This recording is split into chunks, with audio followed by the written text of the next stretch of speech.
Okay, is that too loud? Or is that sound good? Thank you all so much for coming to the end of this talk at the end of the day. I'm going to be talking about Shiny, which is a Python web application framework.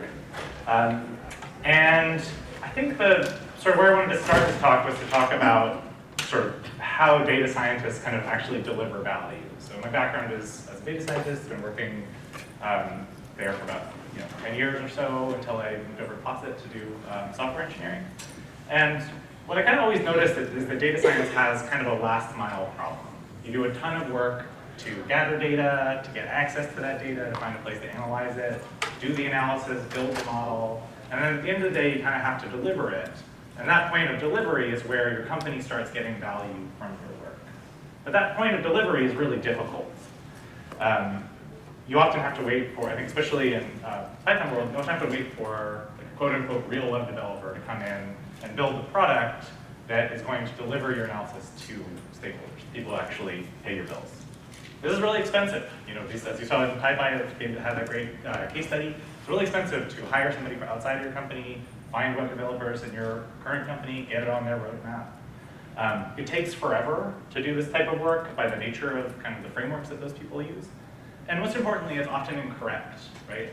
In order to deliver a really good data science product, you need to have intuition about your data. And a generic web developer often doesn't have that, right? So they might present the data in such a way that's confusing or inaccurate. And then you have to go through this whole process again, right? So why can't we just do it ourselves? And I think the main reason why we can't do it ourselves is that whenever you're delivering one of these products, it's kind of like getting a puppy, right? You put it in front of people, they like it, they want more from it, and it starts to grow, right? So you need to have a framework which can grow with that problem. And most of the available application frameworks don't. Just to give you a kind of example of this, when I was at Socure, the data science was putting together a feature management API. The idea behind this was it was a central source where everyone in the company could get information about our machine learning features, where they came from, what they were called, how they fit together. It was developed by a data science team and was important, right? It was something that was going to be used by more or less the whole company. But it needed a front end. So when we looked at all the tools that we had available to ourselves, none of them really fit. They were either kind of too hard for the data science team to use, or they were too limited for that product to grow where we thought it would grow. Right? So we needed something which could grow. Streamlit looked pretty fragile in terms of re-executing everything all the time. When we looked at Dash, this restriction on having only stateless components, so you couldn't really share data between graphs or between graphs and plots, seemed pretty awkward. And none of us knew JavaScript, so we were kind of stuck and ended up needing to basically wait, I think, 9 months before we ended up getting the hire approved, hiring the person, onboarding that person, and building that application. So Shiny is designed for that problem, right? It's designed to grow. And this makes it a little bit difficult to talk about in a demo, right? Because I can't show you a big application that's going to grow in 40 minutes, right? And that's really where this framework shines. It's very simple to get started, but it has all the tools you need to build full products. So it's all in Python. There's an R version that's like the historical version of Shiny. It was rewritten last year in Python. It's easy enough to build a prototype, but it has the tools that you need to build a product, right? But showing that growth is complicated, right? So what I'm going to do instead is I'm going to talk about Shiny's algorithm and try to sort of develop a little bit of an intuition about how Shiny actually does this work, what's special about it, and how it works, right? So let's take a look at an example. So this is a 3-page app, and I'm just going to sort of tell this story for each page. So I think this kind of shows a little bit of how these grow. So this is a kind of example of a basic training dashboard. Maybe I fit a model. I want to just expose it to stakeholders so that they can check their accounts that are going to be hitting this model to make sure the model performs as well for that particular account as it does in general, right? So I have 2 little plots, shows model score and a little RSE curve, and the user can change what plot they want. Right? And so what's interesting about Shiny is that when I update this metric, the only plot that actually fires or changes is this one. Nothing happens over here. But if I change the account, since both of them depend on that account slider, both change, right? So it's minimally re-rendering things. It's only re-rendering the parts of my application that need to change in response to a particular user action. But how does it do that, right? So this is the full code that generates those plots. And one of the things that kind of look at this code, if you have some background in web development, it's a little weird, right? There's no callbacks here, right? There's no state. So how is it that Shiny's figuring out how to render things in this really efficient way? Another way of putting this is we told Shiny what to do, right? We said, here's how you make these plots, but we never told it when to do it. But somehow Shiny knows when to do it, and it more or less always gets that right. So how do other frameworks accomplish this, right? So Streamlit's approach is great, especially for simple applications, but pretty blunt for larger ones, where it just re-renders everything. You just start from the beginning, re-render everything. So I don't need to figure out how things should update. I just re-render everything. And you can kind of get more into the weeds of state and caching later, but in the beginning, that's kind of how it works. And most other frameworks use event handling. What event handling is you, the programmer, define when things should fire, when your renderers should fire. So you say, when this button changes, on click, on change, do this action. And it has some problems. So I think the first one is that you have to do it. So as a data scientist, that's a little much, I think. Doing it and doing it correctly is hard. It's pretty easy to get it wrong, right? If you fire callbacks in the wrong order, you update state in one part of your application and not another, you can get these kind of pernicious bugs where you show the user the wrong value. And importantly, it's really hard to tell when you get it wrong. Sometimes you need to kind of get into a particular state in testing to trigger that sort of value. So usually when event handling goes wrong, it's not, you don't get a failure, you get an incorrect value somewhere deep in your application. My favorite example of this is Slack. So about every 3 weeks, I get an undismissible Slack notification that says, you have activity, go deal with your activity. And I click and I don't have any activity. And I just know deep in my heart that somewhere in the Slack event handling artifice, somebody in there has forgotten to update a state variable or forgotten to retrieve a state variable, and I'm the one who has to suffer for it. So what's a better way? A better way is, you can think about DAGs, right? So reactive acyclic graphs are great because you know that for any particular upstream change, which nodes need to change downstream, right? And that's wonderful. This is something you use in make files, Airflow, all over the place, right? It's a very good way of figuring out that problem of what needs to re-execute. But the problem is you still have to write this. If you write this wrong, your application's going to be wrong. So is there a way we can maybe avoid writing this at all? So here's Shiny's strategy. Shiny's strategy is to infer all the relationships between your component from your application. And use that inference to build a computation graph. And use that computation graph to minimally re-execute your application, right? Okay, so like telling you that I'm doing this kind of like magic inference, and like I would just suggest that that should create a little bit of suspicion, right? Because oftentimes you get these inferences and they're like 85% right, and that's much worse than just not doing it all, right? Like I don't want to have an inference if it's not rock solid, right? And so like this is a good face from Larry. So for this to work, it has to work all the time, 100% of the time, because if it misses one, then you're not going to be able to trust it, and you're going to have to do the event handling anyway. And if you can't trust that inference, it's not useful to you. So one question then is like, okay, how would we do this, right? Let's just start from scratch. Like, how would you do this? And one answer you might think of is, well, we could analyze the source code, right? So I have these inputs here. Those inputs are likely user inputs. So maybe I could read all the source code, I could parse it, find all of those inputs, and use those to draw that down. Right? And that might, you could sort of think, okay, that might work. It would be hard, right? But it might work. But it won't work. And the reason it won't work is because Shiny allows dynamic user interfaces. So this is a to-do list. So if I say buy groceries, I can add a bunch of these tasks. I can complete these tasks and clear them, and things go away, right? So at any given point in this application, the application state depends on all the things that the user has done up until that point, right? Another way of putting that is that this particular application state is not in the source code, right? And it's very difficult, therefore, to use static code analysis to get that application state. So it's not going to work. Instead, what Shiny does is runtime tracing.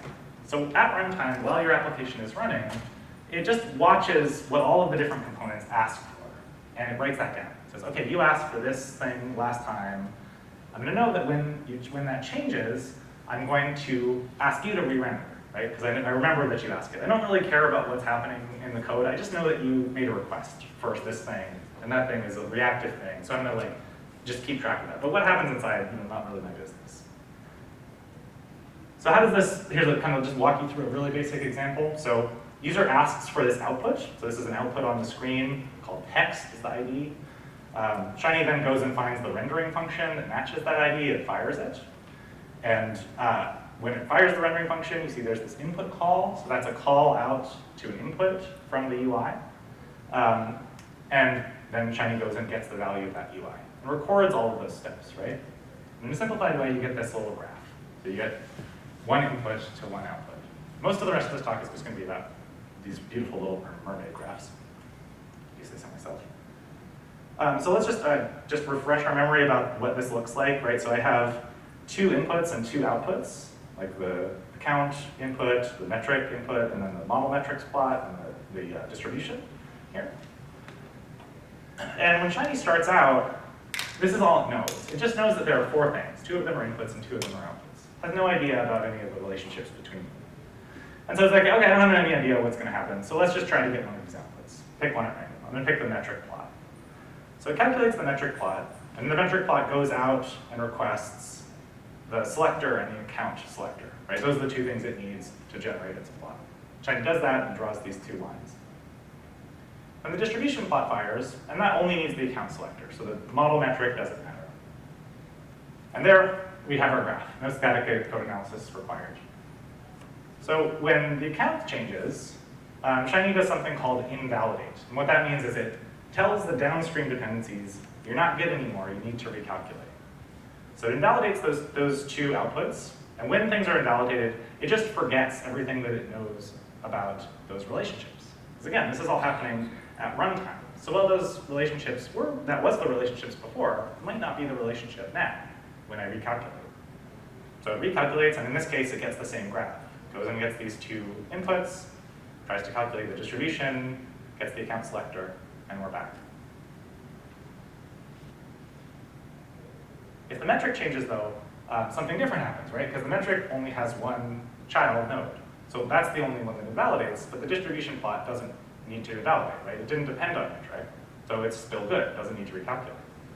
But you still forget the dependencies from the invalidated nodes, and then recalculate it. So go get the two values, and we're done, right? So this is the kind of secret of how Shiny is able to let you build very performant applications with very low workload as a developer, right? I don't need to, as a developer, keep track of this graph really in any way. I need to tell Shiny and to declare to Shiny, this is what I think how these things should be drawn. But then Shiny is able to infer from that, as that application runs, how those things should be re-rendered. So I'm stepping one level up in abstraction, right? I'm not kind of doing the cooking, I'm setting the menu, right? And this frees you from a lot of work as a web developer. So this graph, we showed everything was the same, right? Came to the same conclusion, so it seems like a little bit of a lot of work that it's forgetting everything. But Shiny actually can do graphs that do change, and this is pretty common. So here I have a really simple example where I have one slider. I have a button which tells Shiny which slider it should listen to. And when I change this slider, nothing changes, but if I want to say change slider 1, the text changes. And if I switch this and I go to slider 2, now slider 1 is ignored, and slider 2 responds, right? And here's the code that's doing that rendering. So I'm basically it's just a simple conditional, where if it's slider 1, I'm returning one slider value, and otherwise I'm returning another one.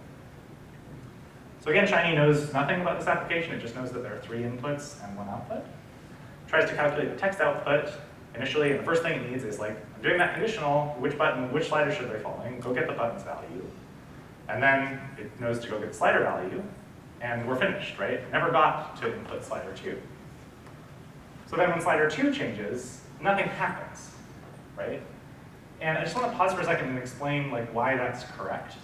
So when we ran that first function, it came to its conclusion without ever asking for the value of slider 2.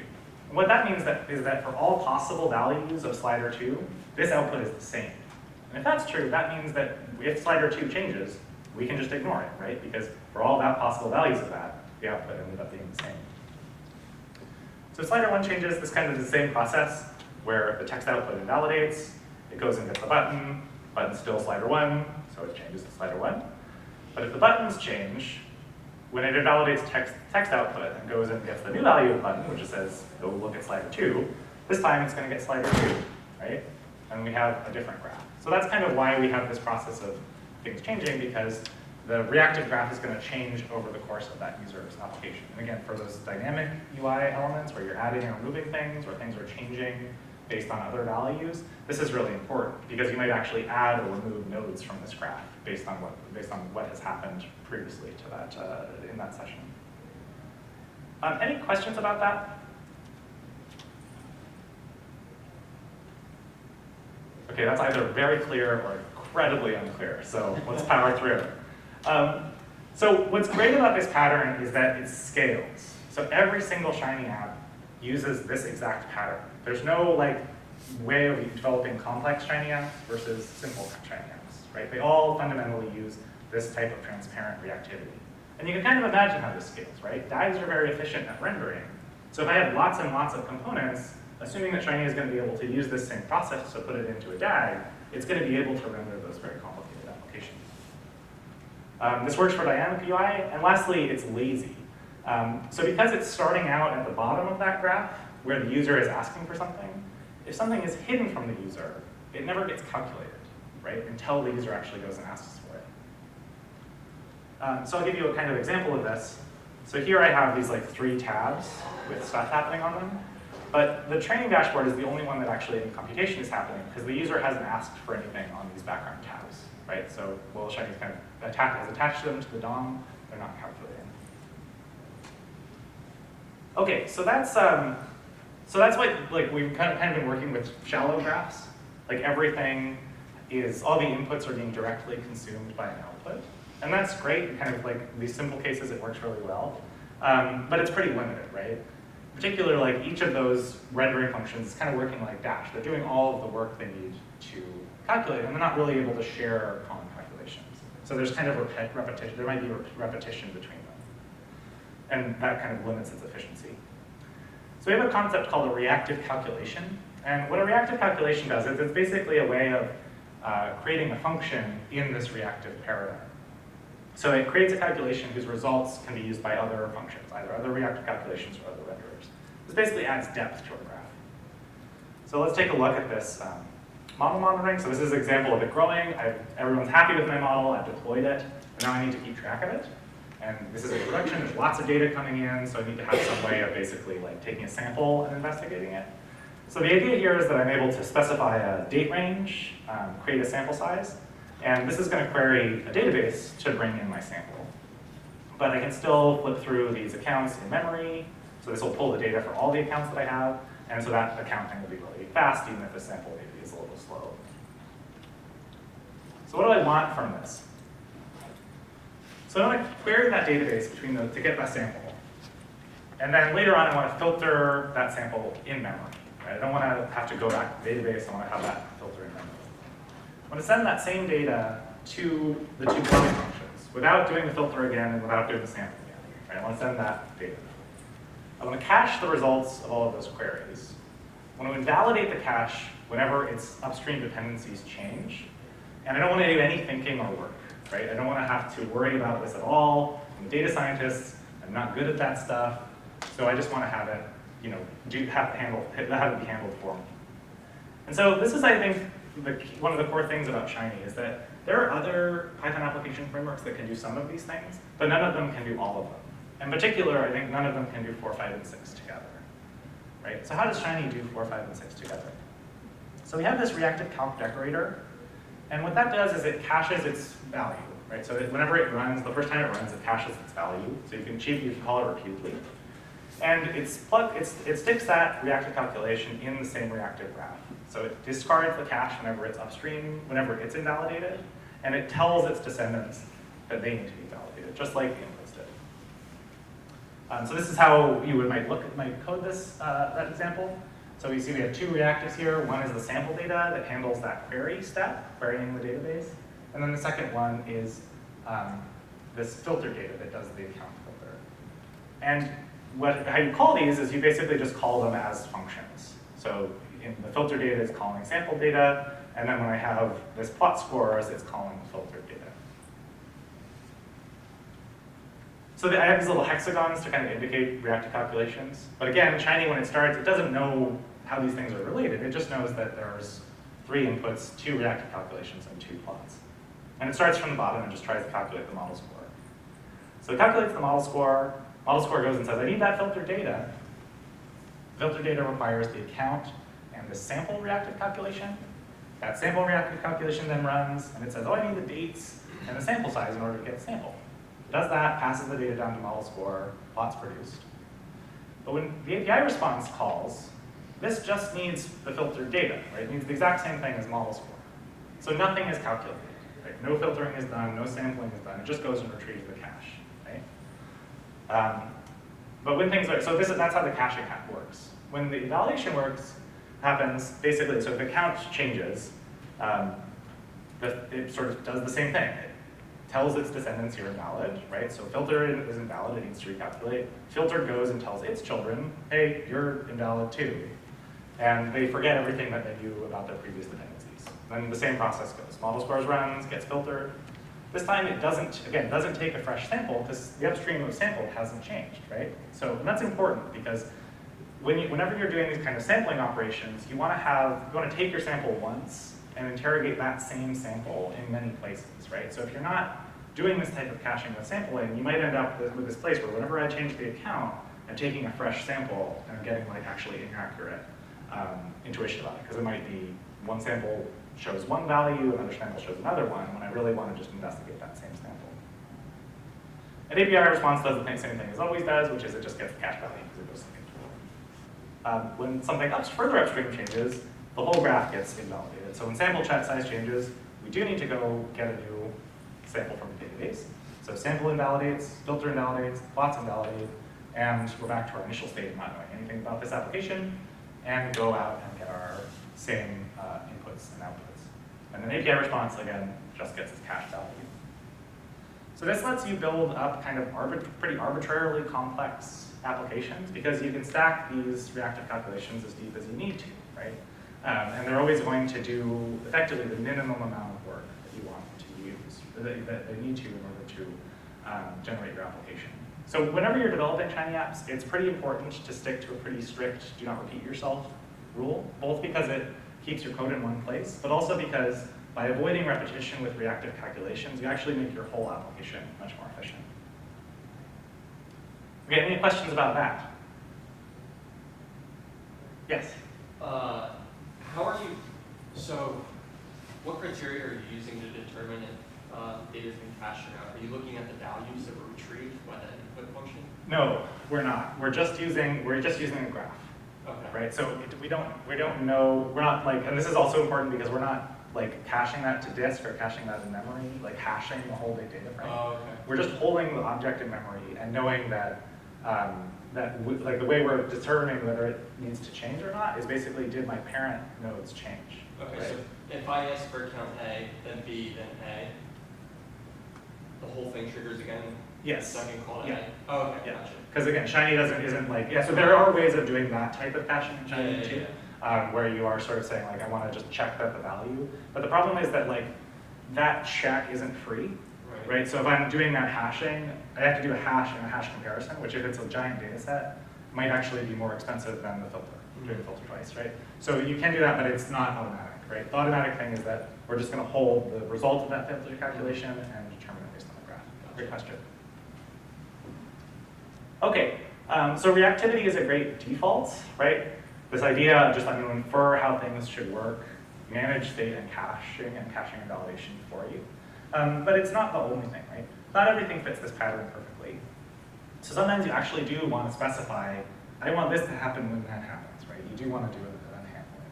So an example is like batching inputs or triggering a side effect. And event-driven programming, it's not all bad. The problem is just like when you use it for everything, you can run into these mistakes, right? So an example of this is again my application growing.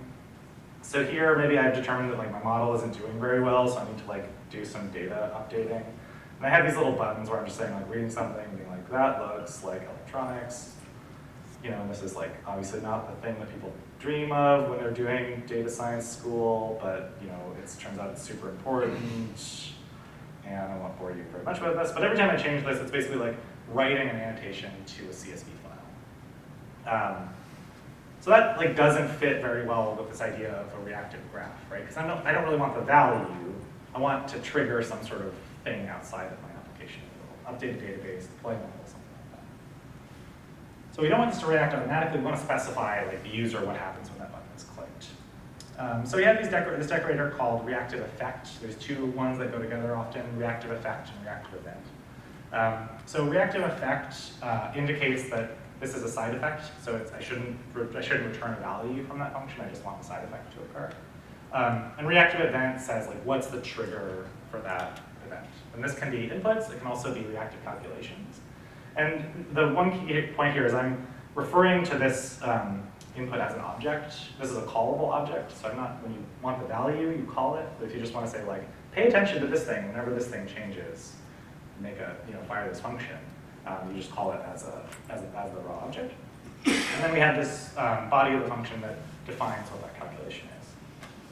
So this is how you would do something like a side effect or an API call or something like that, or posting to an API or deploying a model or something like that. So reactive event can also be paired with renderers or reactive calcs. If you don't, for whatever reason, Chinese inference isn't working, you want to like override it and say like, an example is you have 5 inputs in a form and you want them all to only to go together with a button input. That would be a case where you would want to maybe have a reactive event on top of your reactive calc. And it basically says like, ignore all of the other dependencies and just use this one. This is the only dependency you should use. And the way I sort of think about this is it's kind of like adding like event-driven chocolate chips to the broader reactive cookie. So you don't want to do this all the time. Most of the work is reactivity, transparent reactivity, but you sometimes do want to have these little like event-driven patterns in there. And one thing I have found, especially from people who are transitioning from an event-driven front-end framework, especially JavaScript, is they're kind of uncomfortable by how little work they have to do in Chinese, so they kind of start using reactive events everywhere. And that's I would sort of say that's a code smell. So you want to just try to, if you notice yourself doing that, just relax. You don't actually need to do that much work. It is normal to feel that way. Yes, you want to try to rely on reactivity, but then if you need to override it for whatever reason, actually that's the way to go. And the last thing is that reactive events and reactive effects and reactive calculations, basically the intuition there is reactive effects are for side effects, reactive calculations are for values.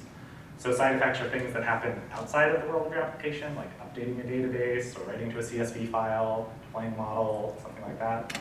And reactive calculations are for values, like you have a calculation, it's right there in the name. Fetching the data from a database, that's usually you want the value of that data, you don't want the act of fetching it, or filtering the data frame. So one thing I'll just ask you, and maybe you have to pause it with, is you should think a little bit about this pattern and ways that it would fall down.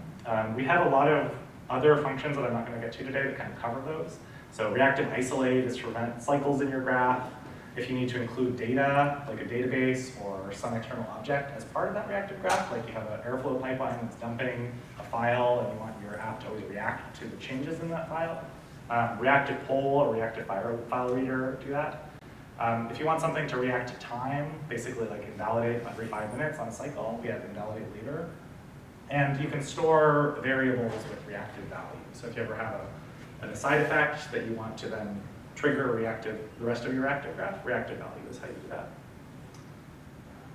So in summary, Shiny creates very performant apps with very little work, right? And this is its killer feature. And as your application grows, that's more and more valuable, right? It's valuable right at the beginning, but especially when you're kind of managing larger, complicated applications, it's a lifesaver. This algorithm is very elegant, I think, but it's not magic, right? There's nothing that's not difficult to understand here, and there's nothing that you can't really develop an intuition about.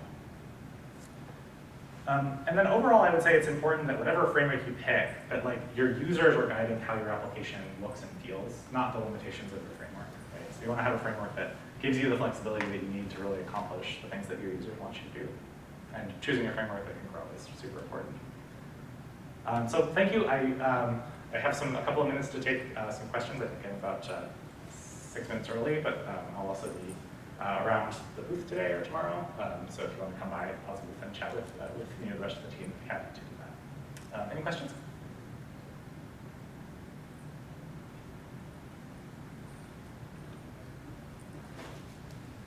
All right. Well, oh yeah, go ahead. Okay, one more. So, just to make sure I follow you. So that graph, does that basically get rebuilt every time one of those downstream inputs changes? Yes. So anytime there's like something happens with the graph, parts of it get rebuilt. Like so the parts that are invalidated get rebuilt. The parts that are not invalidated, you know that those values are all good, so you don't. Yeah. Do Shiny for Python and Shiny for R have identical feature sets, or is there slightly different? And what's the sort of plan for like duos and use new features? Yeah. So there's two. I would say there's. So the question is like Shiny for R and Shiny for Python. Do they have identical feature sets? So there's two parts to that. So one is the Shiny core library, and then the second one is the broader Shiny community.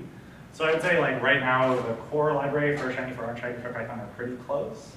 The main features are remarkable state, some things like that, but in terms of like the main features, they're very similar. The community it's a newer package. The community is much smaller, so we don't quite have the same rich feature of extensions.